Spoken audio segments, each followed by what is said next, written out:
गुरमुख प्यारे साचिन माजी साध संगत जीओ, आप जी समूह साध संगत को प्यार भरी राधा स्वामी जी। साध संगत जीओ, परमात्मा ने जब हमें इस शरीर रूपी मंदिर में भेजा तो एक अमोल चीज भी साथ रख दी। अपने ही अंश को, एक नूर की बूंद, एक जगमगाती लो, जिसे गुरुओं ने नाम दिया अंतर की ज्योत। यही ज्योत हमें जोड़ती है उस मालिक से जो दिखता नहीं पर हर पल साथ है। जब मन थक जाए तो शांति देती है, पर हर पल साथ है। ये ज्योत जब मन थक जाए तो शांति देती है, जब दिल टूटा हो तो मरहम बनती है, और जब दुनिया छोड़ दे तो ये हमें उस ओर ले चलती है जहां सच्चा सुख है। लेकिन अफसोस, हम आंखें बाहर की तरफ खोले बैठे हैं। सोने चांदी, नाम, शोहरत, रिश्तों के जाल में उलझे हुए हैं।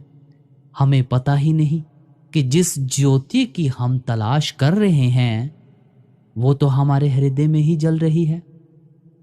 गुरु साहिबान फरमाते हैं, जो ब्रह्मंडे सो ही पिंडे, खोजता सो पावे।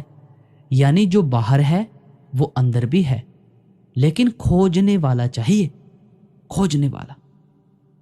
इस अंतर की ज्योत को जगाने का तरीका भी मिला है नाम सुमिरन का। जब आप मालिक के नाम को अपने अंतर में दोहराते हैं तो अंदर की धूल हटती है और धीरे धीरे धीरे धीरे वो ज्योत जो कभी मंद पड़ चुकी थी फिर से दीपक बनकर जल उठती है। ये संसार एक सपने के जैसा है, पर वो ज्योत, वो सच है। उसे देखो, पहचानो और उसी में टिक जाओ। जब आप अंतर्मुखी होकर उस प्रकाश को पकड़ लेते हो ना, तो फिर कोई डर नहीं रहता, कोई भी डर नहीं रहता, कोई अभाव नहीं रहता, क्योंकि आप उसके साथ जुड़ गए हो जो सर्वशक्तिमान है, सर्वव्यापी है। आज से ही ठान लें कि अब हम बाहर की ओर दौड़ को थोड़ा विराम देंगे और अंतर की ज्योत को जागृत करेंगे। मालिक के उस सच्चे प्रकाश से एक हो जाएंगे जो कभी ना बुझने वाला दीप है, क्योंकि अंत में जो साथ जाता है वो यही ज्योत है। हजूर स्वामी जी महाराज जी की वाणी है, आज साज कर आरत लाई, प्रेम नगर विच फिरी है दुहाई। स्वामी जी महाराज का ये कायदा था कि जो प्रेमी आरती का सामान लेकर अर्ज करता था उसकी तरफ से आप आरती करते थे। यह बीबी रुक्को की आरती है। आज रूह, क्षमा, विवेक व राग आदि का श्रृंगार करके परमात्मा से मिलने का सम्मान करती है।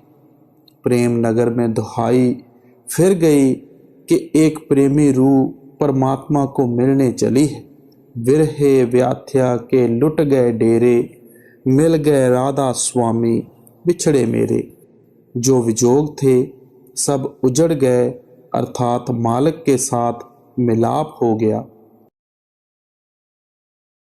हृदय थाल सुरत की बाती, शब्द ज्योत में नित्य जगाती। जब आम दुनिया के मंदिरों में आरती करते हैं, एक थाली होती है, उसमें ज्योत बत्ती बनाकर रखते हैं और धूप खुशबूदार चीज़ें सुलगाते हैं। थाली फेरते हैं, कहते हैं फिर हमने बाहर के झूठे थालों की, पीतल कांसे के थालों की आरती छोड़ दी।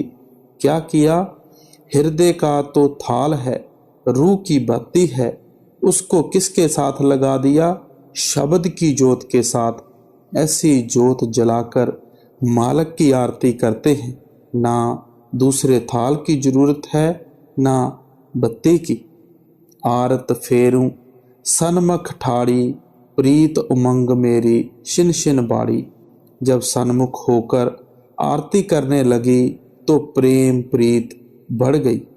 अब ये प्रेम क्या है, थोड़ा इसे समझने की जरूरत है। प्रेम जीव की सहज प्रवृत्ति है। संसार का कोई भी जीव प्रेम किए बिना रह नहीं सकता।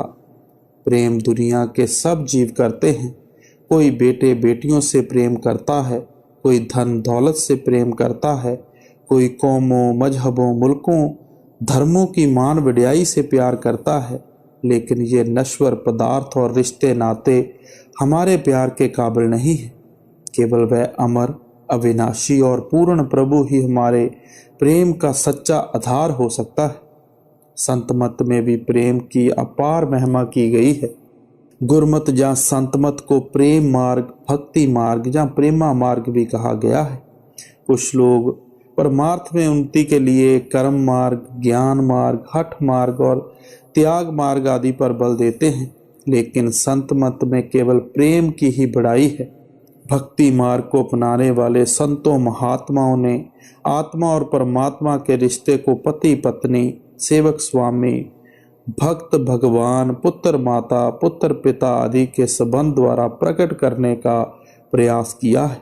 उन्होंने मछली पानी, पपीहा स्वाति बूंद, चकोर और चांद, पतंगा दीपक, भंवरा फूल, हिरन नाद आदि की प्रीत के उदाहरण देकर आत्मा और परमात्मा के कुदरती प्रेम पर प्रकाश डाला। संत महात्मा समझाना चाहते हैं कि प्रेम के रिश्ते में बनावट या यत्न नहीं होता।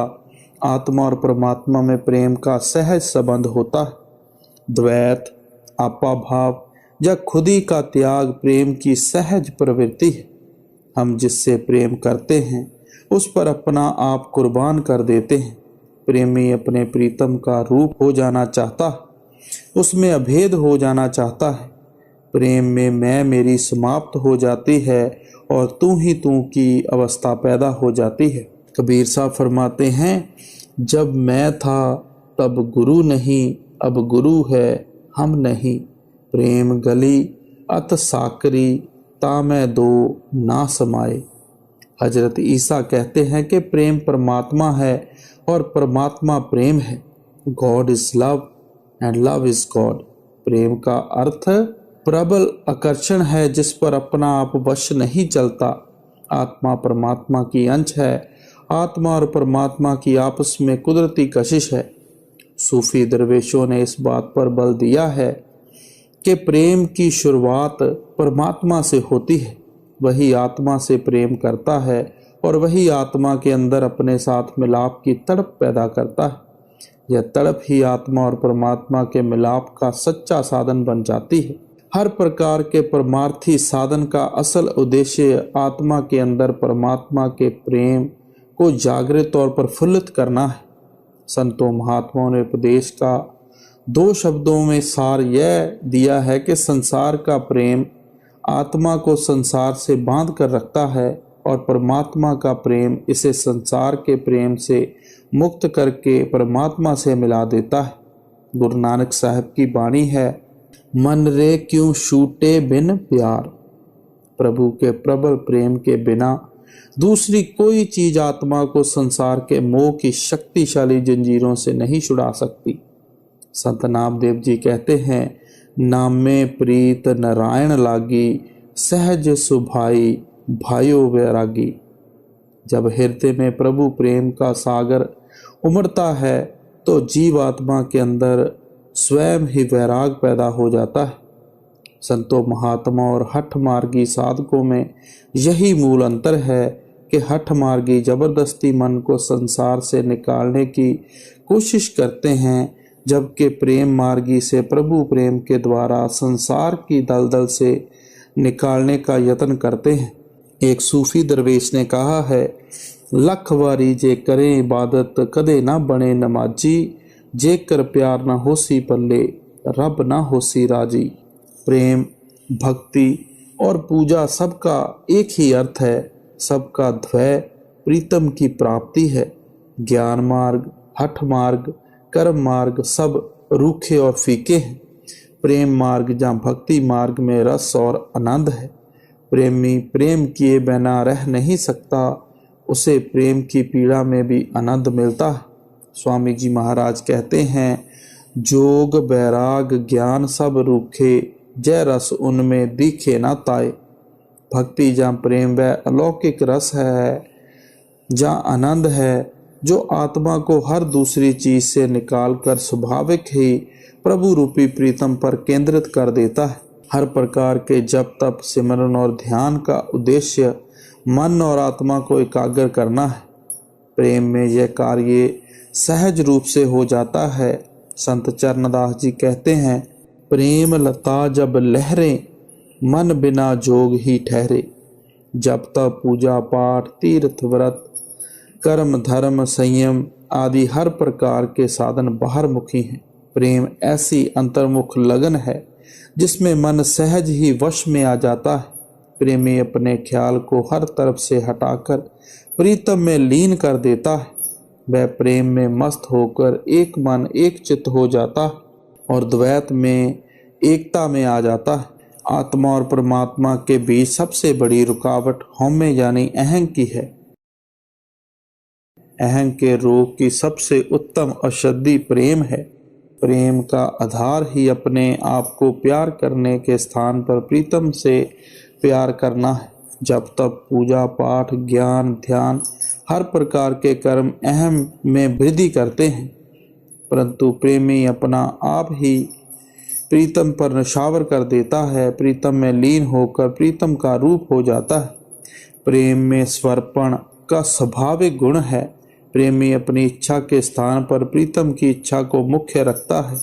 वह अपने मन के कहने पर चलने के स्थान पर खुद को प्रीतम के हुक्म या रजा में राजी रखता है। प्रेमी को प्रीतम का हुक्म मानने और उसकी रजा में राजी रहने में सच्ची प्रसन्नता प्राप्त होती है। परमेश्वर का सच्चा प्यार जो मन की सारी मैल धोकर इसको निर्मल बना देता है, किस तरह प्राप्त हो?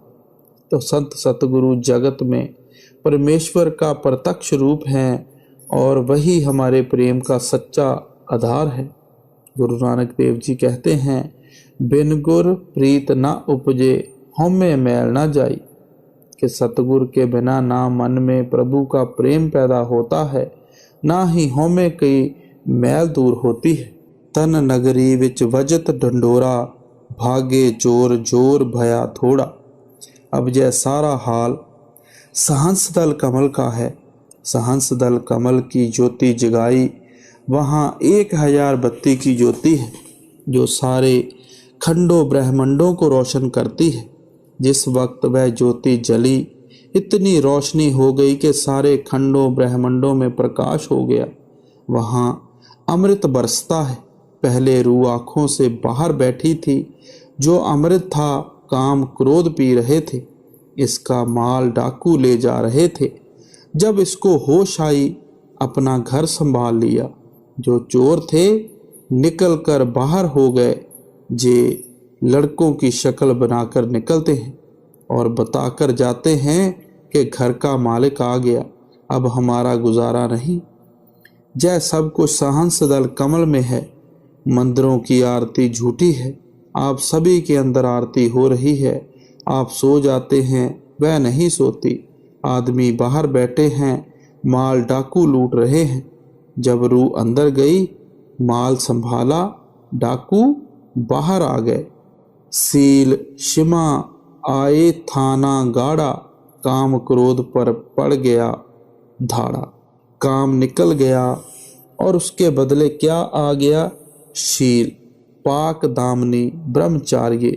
क्रोध गया, उसके बदले क्षमा आ गई। मोह के बदले विवेक आ गया। इसी प्रकार जय पांचों काम क्रोध लोभ मोह अहंकार चले गए। शील विवेक वैराग्य क्षमा ब्रह्मचार्य आ गए। चोर उजड़ गए, शाहूकार आ गए। शाहूकारों के आने से हृदय साफ हो गया। अब ना काम है ना क्रोध है, रूह आजाद है, मन आजाद है। चोर डाकू सब निकलकर बाहर आ गए। अब मालिक दूर नहीं, आपके अंदर है। मेहनत करो, पर्दा खोलो, जीते जी देखो सत्संग का क्या उद्देश्य है। जीते जी पर्दा खोल कर देखना। स्वामी मेहर करी अब भारी, मैं भी उन चरणन बलिहारी।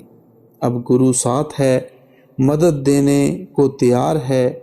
यहाँ कौन लाया सतगुरु, मेरी रूह उन पर कुर्बान है। अब तो शरण पड़ी राधा स्वामी, राखो संग सदा अंतर्जामी। अब रूह कहती है कि हे मालिक अकाल पुरुष, मैं तुम्हारी शरण में आ गई हूँ, मुझे ना बिछोड़ो। हमेशा के लिए तेरी मेरी जुदाई कभी ना हो। मेरे और ना कोई दूजा, मेरे निस दिन तुम्हारी पूजा। कि हे मालिक तेरे बिना मेरे दिल में और किसी का प्यार नहीं है। तेरी शरण ली, मन वश में आ गया। अब दिन रात अगर किसी की पूजा करनी है तो तेरी और किसी का प्यार का ध्यान नहीं करना। तुम बिन और ना कोई जानूं, शिन शिन मन में तुमको मानूं। कि हे मालिक मैं तेरे बिना मैं और किसी को नहीं देखती। मिनट मिनट श्वास श्वास तेरा ही ध्यान तेरी ही ओर है। मैं मछली तुम नीर अपारा, केल करूं मैं तुम्हारी लारा। कि हे मालिक तू मेरा दरिया है, मैं तेरी मछली हूँ। जिस तरह मछली दरिया के जोर पर खुशियाँ मनाती है, इसी तरह मैं भी तेरे प्यार के जोर पर खुशियाँ करती हूँ। तेरी मोहब्बत के सिवाय और मुझे कोई दूसरा आसरा नहीं है। मैं पपीहा तुम स्वांति के बादल, सुख पाए दुख गए हैं रसातल। कि हे मालिक तू स्वांति का बादल है, मैं तेरा पपीहा हूँ। जब तू मुझे मिल गया मेरे सारे दुख दूर हो गए। अब दुख ने कभी आना ही नहीं, अर्थात वह जन्म मरण के सारे दुख नरकों को चले गए, उनका नाश हो गया। तुम चंदा मैं कमोदन हीनी, तुम्हारी लगन में निस दिन भीनी। कमोदन पानी में निकलती है, उसका चंद्रमा से प्यार है। मैं तुष्य कमोदनी हूँ, तू मेरा चंद्रमा है। कमोदनी चंद्रमा पर आशिक है, मैं दिन रात तेरी आशिक हूँ, मेरा तेरे साथ प्यार है। मैं धरनी तुम गगन बिराजे, कैसे मिलूँ मैं तुम संग आजे। कि हे अकाल पुरुष तू आसमानी मंजिलों पर विराजमान है, मैं पृथ्वी पर हूँ। मैं तुझे मिलूँ तो कैसे मिलूँ, बड़ी दूर है। कमोदनी और चंद्रमा का लाखों मीलों का फासला है। चंद्रमा आकाश पर है, कमोदनी पानी में। तुम तो वहाँ हो, मैं धरती पर हूँ, इस तरह मैं तुम्हें किस तरह मिलूँ। सुरत नृत्य से चढ़कर धाऊं, कभी न छोड़ूं अस लिपटाऊं। अब कहती है सुरत नृत्य निर्मल हो जाए। सुरत नृत्य रूह की दो ताकतें हैं। नृत्य के अर्थ हैं देखना, सुरत के अर्थ है महसूस करना। चीज एक ही है। सुरत और नृत्य दोनों के साथ चढ़कर तुम्हारे तक पहुंच जाऊं, तुझे इस प्रकार लिपटूं कि कभी ना छोड़ूं। मैं गुरबत्ती राधा स्वामी के चरणन की, लाज रखो मेरी काल से अब की। कि हे मालिक मैं तेरी शरण गुरबत्ती होकर आई हूँ। जिस तरह पतिव्रता स्त्री पति के सिवाय किसी को नहीं देखती, इसी प्रकार मैं गुरुव्रता होकर तुम्हारी शरण में आई हूँ। मैं गुरु के सिवाय और किसी पर भरोसा नहीं रखती। जिस तरह गुरु रामदास जी शब्द और गुरु की महिमा का वर्णन करते हैं, इसी तरह स्वामी जी भी शब्द और गुरु की महिमा का वर्णन करते हैं। मुझे काल से बचा लो, स्त्री प्रतिव्रता होती है, इसी तरह शिष्य भी गुरुव्रता होता है। ये गुरु के सिवाय और किसी पर भरोसा नहीं रखता। जिस तरह स्त्री व्यभिचारिणी हो जाती है, इसी तरह शिष्य अन्य विकारों में लग जाए तो वह गुरुव्रती नहीं रहता। तुम्हारे बल से भई हूँ निचंती, अब मत में नहीं शंका धरती। कि हे मालिक तेरे बल तेरी दया से मैं निडर हो गई हूँ। अब मुझे कोई चिंता नहीं है, क्योंकि जिसको गुरु और शब्द मिल जाए उसको डर किसका। सुर किया स्वामी खेत जताया, मार लिया मैंने मन और माया। जब रूह ऊपर गई कहने लगी, हे मालिक तुझे मुझे सूरमा बना दिया, तूने मुझे सूरमा बना दिया। मैंने मन माया और इंद्रियों के साथ लड़ाई करके उनको जीत लिया। तेरी कृपा से तेरी शरण आ गई हूँ। अब सब मेरे सेवक हो गए हैं। खाक मिला सब कपट खजाना, भाग गया दल मोह पुराना। जो काम क्रोध लोभ मोह अहंकार मन और माया की फौज थी वह सब दौड़ गई। उनकी ताकत मिट्टी में मिल गई, मैं कामयाब हो गई। गढ़ त्रिकुटी अब चढ़कर लीना, सुन शिखर पर डंका दीना। सहंस दल कमल में मन और माया का बड़ा जोर होता है, उन पर जीत हासिल कर ली। अब तेरी कृपा से त्रिकुटी जीत ली, तेरी कृपा से पार ब्रह्मा में आ गई हूँ। सिंध महासुन बीच में आया, सतगुर कृपा ने दीन तराया। फरमाते हैं अब महासुन का समुंदर आ गया, वहाँ बहुत अंधेरा है, बड़े बड़े महात्मा वहाँ अटके पड़े हैं। वहाँ रूह का अपना प्रकाश 12 सूर्य का होता, लेकिन उस अंधेरे के मुकाबले 12 सूर्यों की रोशनी कुछ भी नहीं कर सकती। वहाँ गुरु हमेशा शिष्य के साथ होकर पार कराता है। गुरु के अर्थ अंधेरे में प्रकाश करना है। वहाँ गुरु के बिना शिष्य पार नहीं कर सकता। मेरा महासुन का समुंदर पार हो गया, किसकी कृपा से? तो आप फरमाते हैं सतगुरु की कृपा से। भंवर गुफा में महल विराजी, सतलोक चढ़ अचर्ज गाजी। भंवर गुफा के महल में से होती हुई मैं सचखंड चढ़ गई। वह आश्चर्य का देश है, ना परले में गिरता है ना महापरले में। मैं तेरी कृपा से वहाँ पहुँच गई। अलख लोक में सुरत साजी, अगम लोक को शिन में भाजी। अलख लोक में होती हुई रूह अगम लोक में आ गई। पोपो सिंहासन क्या कहूँ महिमा, जहाँ राधा स्वामी ने धारे चरना। वह आखिरी मुकाम जगह है, उसकी महिमा कौन करे। ना वहाँ जुबान है, ना जय मसाला, ना लफ्ज़ है, ना होश ना हवास। वहाँ जाकर सभी संत चुप हो गए। उन चरणन पर जाए लिपटानी, आगे अकह की क्या कहूँ बानी। रूह उनके चरणों पर जाकर लेट गई। कहे क्या वह अकथ है, कहा नहीं जाता। अब आरत में कीनी पूरी, भाखा भेद अगम गम मूरी। राधा स्वामी की चरण धर, आए गई अपने में निज घर। आरती का मतलब है रूह का मालिक में जाकर लीन हो जाना। कहते हैं हमने पूरी आरती कह दी है, जो सब फिलॉसफी से ऊंची फिलॉसफी है, कुल खंडों ब्रह्मंडों का भेद है। संत मत में शरण समर्पण जा पनाह पर बल दिया गया है। दरिया से पार जाने का इच्छुक व्यक्ति खेवट जा मलाह का सहारा लेता है।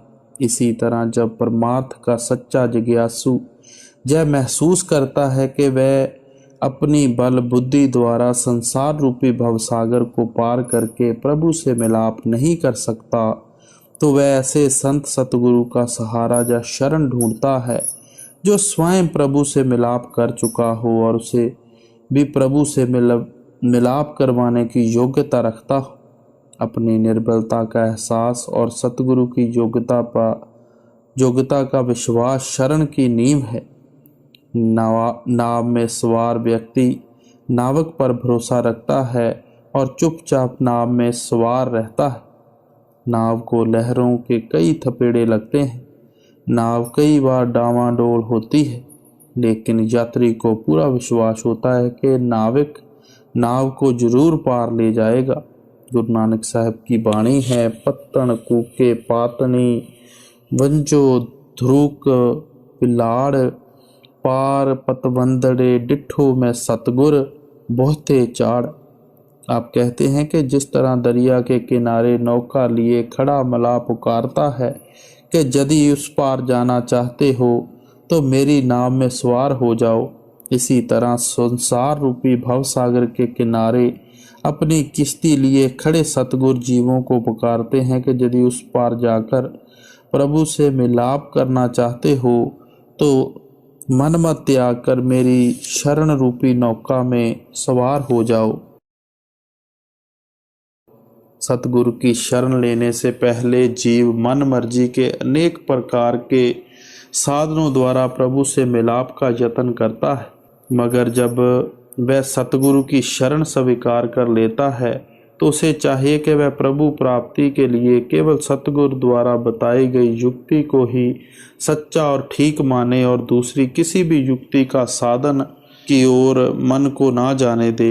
एक महात्मा जीव की मनोदशा का उल्लेख करते हुए कहते हैं कि कुछ रेख दे, कुछ भेख दे, कुछ निगाहें वाले शेख दे, कुछ लाटा वाली देवी दे, तो कुछ कुछ बाबे नानक दे।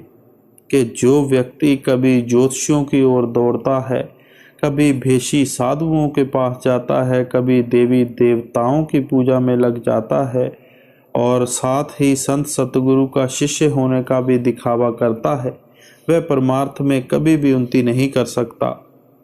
अनेकों धाराओं में बहने वाला पानी खेत को नहीं सींच सकता।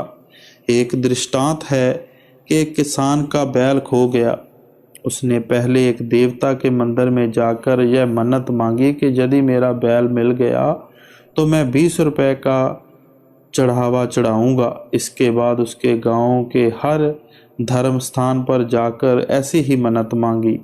क्या उसे सब इष्टों पर भरोसा था? नहीं, वास्तव में उसे किसी इष्ट पर भी भरोसा नहीं था। परमार्थ में उन्नति अपना ध्यान हर ओर से निकालकर पूरी एकाग्रता के साथ सतगुरु के उपदेश अनुसार भजन सिमरन करने पर आधारित है। गोस्वामी तुलसीदास जी लिखते हैं, एक भरोसा एक बल एक आम विश्वास, स्वांति सलिल गुर चरण है चात्रिक तुलसीदास। पपीहे के सामने पानी के दरिया, समुंदर या तालाब भरे पड़े हों तो भी वह उनकी तरफ नहीं देखता। सतगुरु की शरण प्राप्त कर चुके शिष्य का ध्यान सिवाय सतगुरु के किसी दूसरी तरफ नहीं जाना चाहिए। इसी भाव को कबीर साहब ने इस तरह प्रकट किया है, पपीहा का पन देख कर धीरज रहे ना रंच, मरते दम जल में पड़ा तौ ना जोरी चंच। आप इशारा करते हैं कि स्वांति बूंद के लिए तड़पता पपीहा दरिया में गिरकर मर गया, लेकिन उसने दरिया का पानी पीने के लिए चोंच ना खोली। शरण लेने वाले शिष्य को यह दृढ़ संकल्प धारण करना चाहिए कि उसे बिना सतगुरु के ना कोई स्वीकार है और ना किसी दूसरे की बताई हुई किसी युक्ति की दरकार है। सच्ची शरण यह है कि शिष्य के हृदय में यह पूर्ण विश्वास हो कि सतगुरु प्रभु का रूप है और सतगुरु की रजा प्रभु की रजा है। जिस शिष्य के हृदय में स्वप्न में भी सतगुरु के प्रभु होने में संदेह पैदा ना हो, केवल उसी की शरण सच्ची है। यह बहुत कठिन कार्य है, ये बहुत दुर्गम घाटी है। सतगुरु के उपदेश अनुसार भजन सिमरन करके आत्मा को आँखों के पीछे और मध्य में एकाग्र करने का यत्न करना सच्ची शरण प्राप्त करने का सुगम मार्ग है। गुरु अमरदास जी लिखते हैं, नानक आप छोड़ गुर माही समावे, कि कोई शिष्य शारीरिक तौर पर गुरु में नहीं समा सकता। गुरु साहब इशारा कर रहे हैं कि तुम सतगुरु द्वारा बताई गई युक्ति द्वारा अंतर में सतगुरु का नूरी स्वरूप